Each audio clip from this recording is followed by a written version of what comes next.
नमस्कार दोस्तों, राधे राधे, राम राम दोस्तों। आप सभी का मैं स्वागत करता हूं आपके इस ऑनलाइन डिजिटल प्लेटफॉर्म देव क्लासेस बूंदी पर। दोस्तों, हम एक साइंस की सीरीज चालू कर रहे हैं। साइंस की सीरीज के अंदर हमने लगभग 5 से 6 पार्ट पढ़ लिए हैं। आज अपन उस सीरीज को केवल टॉपिक वाइज कर रहे हैं। तो आज पहला टॉपिक हमने लिया है कोशिका, टॉपिक वाइज पढ़ रहे हैं। अगर आपको अच्छा लग रहा है टॉपिक वाइज और अच्छा लगेगा। और पहले वाली सीरीज अच्छी लगी तो सभी को लाइक करें, सभी सीरीज को एक साथ देख लें क्योंकि 15-15 मिनट की वीडियोस हैं। और अगर ये सीरीज आपको टॉपिक वाइज और अच्छी लग रही है दोस्तों तो इसको भी लाइक करें आप, और ज़्यादा से ज़्यादा चैनल को सब्सक्राइब करके सभी लोगों तक पहुंचाए। दोस्तों, मैं आप सभी को पहले ये बता देता हूं दोस्तों कि अपन टॉपिक पढ़ने वाले में पूरा टॉपिक भी रिवीजन करवाऊंगा, सवाल भी करवाऊंगा। 15 मिनट के अंदर सब कुछ क्लियर हो जाएगा। आप बस नजरें सामने रखना और पसंद आए तो वीडियो को लाइक करना मत भूलना भाई। चलो इधर देखो सर, मैं टॉपिक पढ़ा रहा हूं कोशिका। सबसे पहले बता देता हूं मैं कि कोशिका जो होती है दोस्तों, इस कोशिका के अंदर सबसे पहले जैसे मान के चलिए कि कोशिका है, समझना मेरी बात को, कोशिका होती है। अब इस कोशिका के ऊपर क्या पाई जाती है दोस्तों, ये जो कोशिका होती है इसके ऊपर एक भित्ति पाई जाती है। ये कोशिका भित्ति केवल पादपों के अंदर होती है, पेड़ पौधों के अंदर होती है। वो आपने देखा ना, उसके ऊपर जो छाल होती है, अपने अंदर कोई छाल की जरूरत नहीं होती है, इस वजह से अपने अंदर कोई कोशिका भित्ति नहीं होती। लेकिन पादप के अंदर, पादपों में, किसमें बोलो, पादपों के अंदर क्या पाई जाती है, कोशिका भित्ति पाई जाती है। पादपों के अंदर कोशिका भित्ति पाई जाती है, अपने अंदर नहीं पाई जाती। कोशिका झिल्ली तो पादप के अंदर भी मिलेगी, समझना, कोशिका झिल्ली तो पादप के अंदर भी मिलेगी, अपने अंदर भी कोशिका झिल्ली मिलेगी, लेकिन कोशिका भित्ति अपने अंदर नहीं पाई जाती क्योंकि कोशिका भित्ति जो होती है वो सेल्यूलोज की बनी होती है। तो पादपों के अंदर कोशिका भित्ति किसकी बनी होती है, सेल्यूलोज की बनी होती है। पादपों के अंदर कोशिका भित्ति किसकी बनी होती है, सेल्यूलोज की बनी होती है। और सेल्यूलोज प्रकृति में पाया जाने वाला, सर्वाधिक मात्रा में पाया जाने वाला क्या है, कार्बनिक पदार्थ है। तो आपसे पूछा जाए कि प्रकृति में सर्वाधिक मात्रा में पाया जाने वाला कार्बनिक पदार्थ कौन सा है, बताओ सर, सेल्यूलोज है। तो प्रकृति में सर्वाधिक मात्रा में पाया जाने वाला कार्बनिक पदार्थ सेल्यूलोज होता है। तो ये कोशिका जो भित्ति पाई जाती है ये केवल पेड़ पौधों में पाई जाती है, पादपों में पाई जाती है, अपने अंदर नहीं पाई जाती। लेकिन कोशिका झिल्ली जो होती है, ये कोशिका झिल्ली, ये जो कोशिका झिल्ली होती है दोस्तों, ये कोशिका झिल्ली दोनों में पाई जाती है। तो दो सवाल बन गए। पहला सवाल क्या बना कि एक ऐसा कोशिकांग जो केवल पादपों में पाया जाता है, कोशिका भित्ति। दूसरा ऐसा कोशिकांग जो दोनों में पाया जाता है, कोशिका झिल्ली। तो कोशिका झिल्ली दोनों में पाई जाती है, तो ध्यान रखना, कोशिका झिल्ली, कोशिका झिल्ली। क्लियर है। तीसरा सवाल देखो, ये दूसरा सवाल हो गया।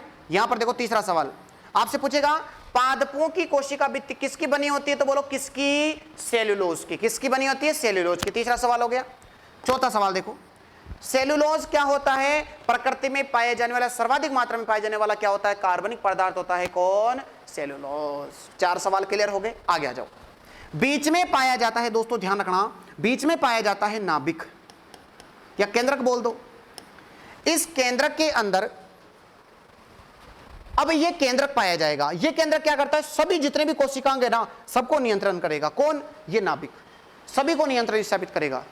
अब इस कोशिका के अंदर, इसके अंदर यहां भरा होता है कोशिका द्रव्य। बोलो क्या भरा होता है, कोशिका द्रव्य। कोशिका द्रव्य को इंग्लिश में बोलते साइटोप्लाज्म। क्या बना होता है, साइटोप्लाज्म। इंपॉर्टेंट है, ध्यान रखना, साइटोप्लाज्म, साइटोप्लाज्म। क्लियर है।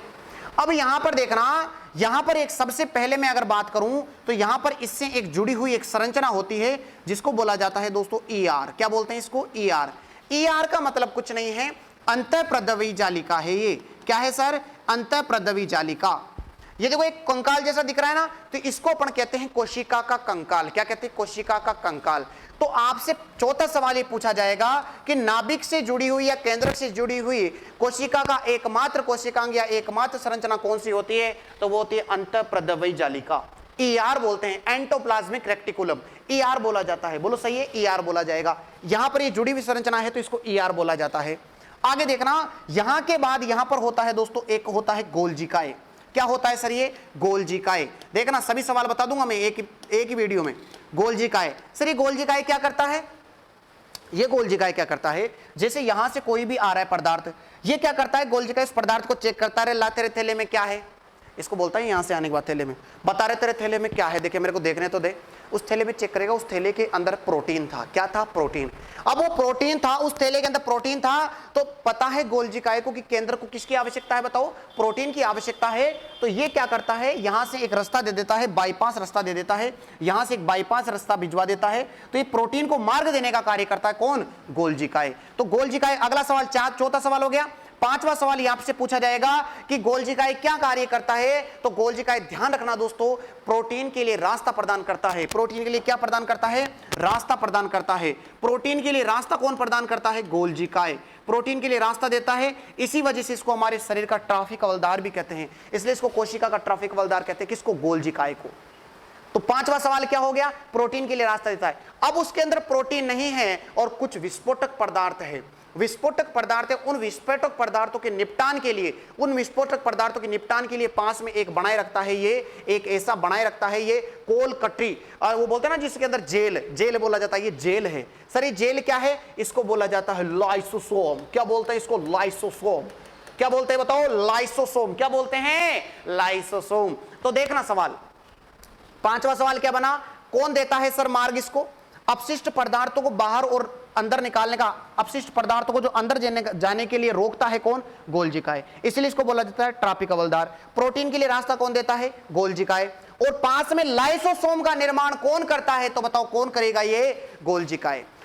इसका निर्माण कर देता है ये पास में, किसका? लाइसोसोम का। और लाइसोसोम को हमारे शरीर की आत्मघाती थैली कहते हैं। बताओ क्या कहते हैं? कोशिका की आत्मघाती थैली। आत्मघाती थैली कहते हैं क्योंकि यह क्या करता है दोस्तों, उसको नष्ट करने के चक्कर में खुद भी नष्ट हो जाता है उस अपशिष्ट पदार्थों को, तो इसलिए इसको बोला जाता है आत्मघाती थैली। 6, 7 और यहां पर 8वां सवाल हो गया दोस्तों अपना।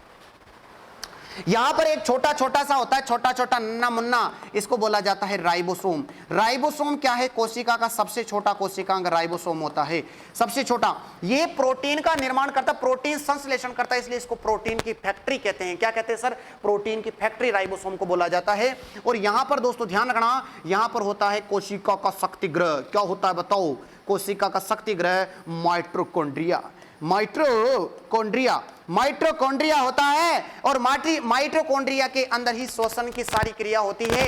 तो आपसे पूछा जाए कि श्वसन का केंद्र किसे बोला जाता है? तो ये माइटोकॉन्ड्रिया को बोला जाता है। श्वसन का केंद्र किसे कहते हैं? माइटोकॉन्ड्रिया को कहते हैं। और यहां पर जो उभार वाली जो संरचना पाई जाती है इसे बोला जाता है क्रिस्टी। तो एक बार रीट लेवल 2 के अंदर पूछा गया था कि क्रिस्टी नामक संरचना कहां पाई जाती है? तो कहां पर पाई जाती है दोस्तों?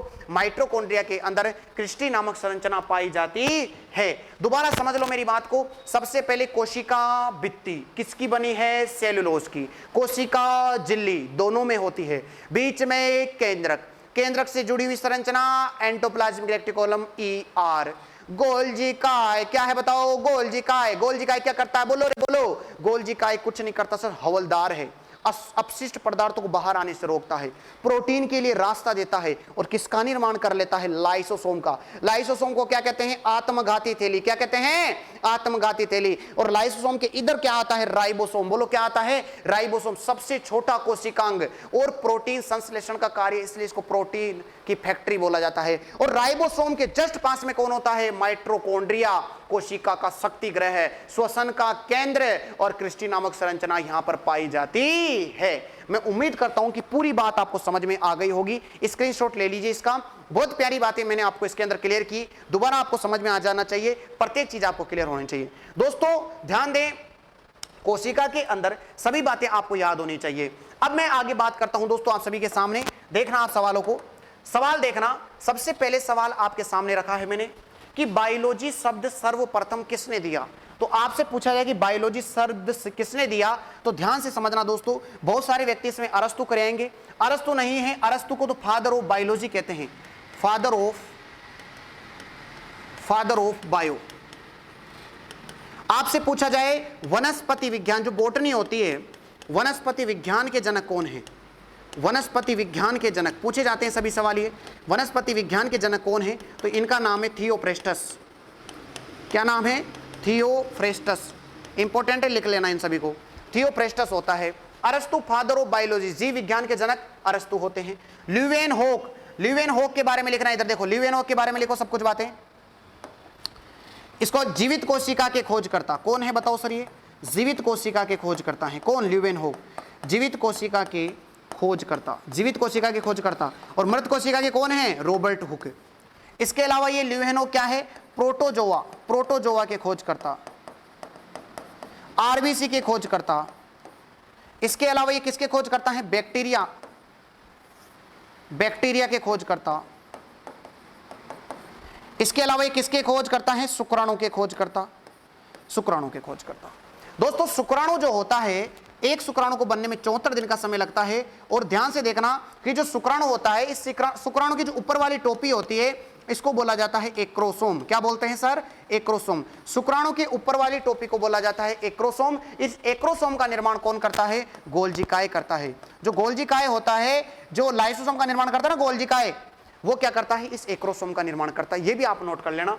तो ध्यान रखना, लेमार्क और ट्रिवीरेनस, ट्रेविरेनस जो है, इन्होंने बायोलॉजी शब्द सर्वप्रथम दिया था दोस्तों। क्लियर है सभी को? समझ में आना चाहिए, सबसे बड़ी बात है दोस्तों, आप सभी को समझ में आना चाहिए। ये सारी बातें मैंने बता दी। मेंडल अनुवांशिकता के जनक, फादर ऑफ जेनेटिक्स। अगला देखिए, समझना अगली बातों को, सारी बातें समझ में आएगी आपको। शुक्राणु के एक्रोसोम कौन बनाता है? यह आपको पता है कि शुक्राणु की टोपिक जो होती है उसको बोला जाता है दोस्तों, शुक्राणु की जो टोपी होती है उसको बोला जाता है एक्रोसोम। और इस एक्रोसोम का जो निर्माण करते हैं, एक्रोसोम का निर्माण कौन करता है? तो इस एक्रोसोम का निर्माण करता है दोस्तों गोल्जी काय। कौन करता है सर? गोल्जी काय। गोल्जी काय ही इसका निर्माण करता है। आपसे गोल्जी काय के बारे में क्या पूछा जा सकता है? ट्राफिक हवलदार कौन है? गोल्जी काय। अपशिष्ट पदार्थों का निपटान? गोल्जी काय। लाइसोसोम का निर्माण? गोल्जी काय। एक्रोसोम का निर्माण? गोल्जी काय। सारी बातें आपको गोल्जी काय के बारे में ध्यान रखनी है। उसके बाद लाइसोसोम, क्या कहते हैं सर इसको? आत्मघाती थैली। क्या कहते हैं? आत्मघाती थैली। कौन निर्माण करता है? गोल्जी काय इसका निर्माण करता है, लाइसोसोम का। माइटोकॉन्ड्रिया, आपसे पूछा जाए क्रिस्टी नामक संरचना कहां पाई जाती है, तो क्रिस्टी नामक संरचना भी माइटोकॉन्ड्रिया में पाई जाती है। इसे हम श्वसन का केंद्र कहते हैं, क्योंकि श्वसन की सारी प्रक्रिया माइटोकॉन्ड्रिया में होती है, तो श्वसन का केंद्र भी इसी को बोला जाता है। और हमारी कोशिका का शक्ति ग्रह, पावर हाउस ऑफ सेल, किसको बोला जाता है? माइटोकॉन्ड्रिया को बोला जाता है। राइबोसोम, इसको बोला जाता है प्रोटीन की फैक्ट्री, कि प्रोटीन का संश्लेषण करता ही है, तो इसको बोला जाता है प्रोटीन की फैक्ट्री। और ये हमारी कोशिका का सबसे छोटा कोशिकांग है, सबसे छोटा कोशिकांग होता है, सबसे छोटा कोशिकांग होता है। बोलो क्लियर है सभी को? यहां तक बातें समझ में आ जानी चाहिए सभी को। अगला देखो, अगला देखिए, ध्यान से समझना। सर सबसे छोटा कोशिकांग, अभी थोड़ी देर पहले पढ़ा के आया हूं इसको, तो सबसे छोटा कोशिकांग कौन सा होता है सर? राइबोसोम। इसी को प्रोटीन की फैक्ट्री कहते हैं, प्रोटीन का संश्लेषण करता है, ठीक है। लाइसोसोम, कोशिका की आत्मघाती थैली, सबसे छोटा कोशिकांग हो गया। क्लियर है दोस्तों सभी को? हाँ, चलिए भाई आ जाइए अगला। सबसे कम गुणसूत्र किस में पाए जाते हैं? यह सवाल वेरी वेरी इंपॉर्टेंट है भाई। सबसे कम गुणसूत्र किस में पाए जाते हैं? तो ये 4 जीव दे रखे हैं, पादपों के अंदर दे रखे हैं ये 4। सबसे पहला पोआ, साइनोडन, सेलिस्ट्रेटा स्पर्मा और हैप्लोपेपस ग्रेसिलिस। इसके अंदर ध्यान रखना, सबसे कम गुणसूत्र इसके अंदर पाए जाते हैं। सर कितने पाए जाते हैं? ध्यान से समझना, इसके अंदर केवल मात्र दोस्तों ध्यान रखना, इसके अंदर सबसे पहले ध्यान रखेंगे, सबसे पहले 4 गुणसूत्र इसके अंदर पाए जाते हैं। और पादप जगत में सबसे कम है ये, पादप जगत में सबसे कम है। पादप जगत के अंदर सबसे कम गुणसूत्र होते हैं ये, पादप जगत के अंदर केवल मात्र 4 गुणसूत्र इसके अंदर पाए जाते हैं। हैप्लोपेपस, हैप्लोपेपस ग्रेसिलिस, 4 ही गुणसूत्र पाए जाएंगे। पादप जगत में सबसे कम होते हैं ये, सबसे कम। नया सवाल है, अच्छा सवाल है, लेवल का सवाल है, नोट करेंगे कॉपी के अंदर इस सवाल को, ठीक है। मनुष्य में गुणसूत्र की संख्या कितनी होती है? तो आप सभी को पता है, ये होती है 46 होती है, जिसके अंदर ध्यान रखना दोस्तों, 2 जो होते हैं इनको बोला जाता है सेक्स क्रोमोसोम, लिंग गुणसूत्र होते हैं। और इसके अंदर जो 44 होते हैं इनको बोला जाता है ऑटोसोम, ऑटोसोम, जिनको कायिक गुणसूत्र बोला जाता है। ये होते हैं लिंग गुणसूत्र, ये होते हैं कायिक गुणसूत्र, ऑटोसोम्स। ऑटोसोम्स, आपसे सवाल पूछा जाएगा कि मनुष्य के अंदर ऑटोसोम्स की संख्या कितनी होती है? 44। सेक्स क्रोमोसोम कितने होते हैं? 2 होते हैं, तो टोटल मिलाकर के कितने हो गए? 46 होते हैं। कितने होते हैं सर? 46 होते हैं। अगला सवाल देखिए,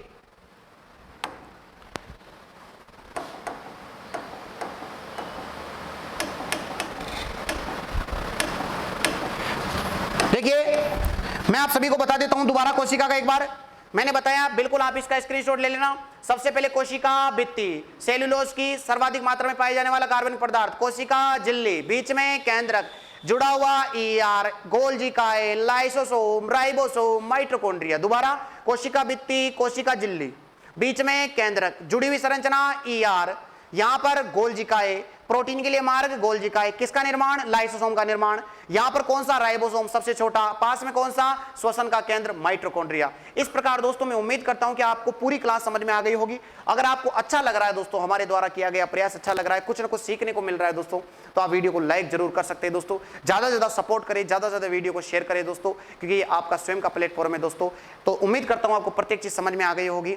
वीडियो को लाइक करना कतई नहीं भूले दोस्तों। चैनल को सब्सक्राइब नहीं किया तो चैनल को सब्सक्राइब कर लें। धन्यवाद। राम राम, जय हिंद, जय भारत। थैंक यू दोस्तों।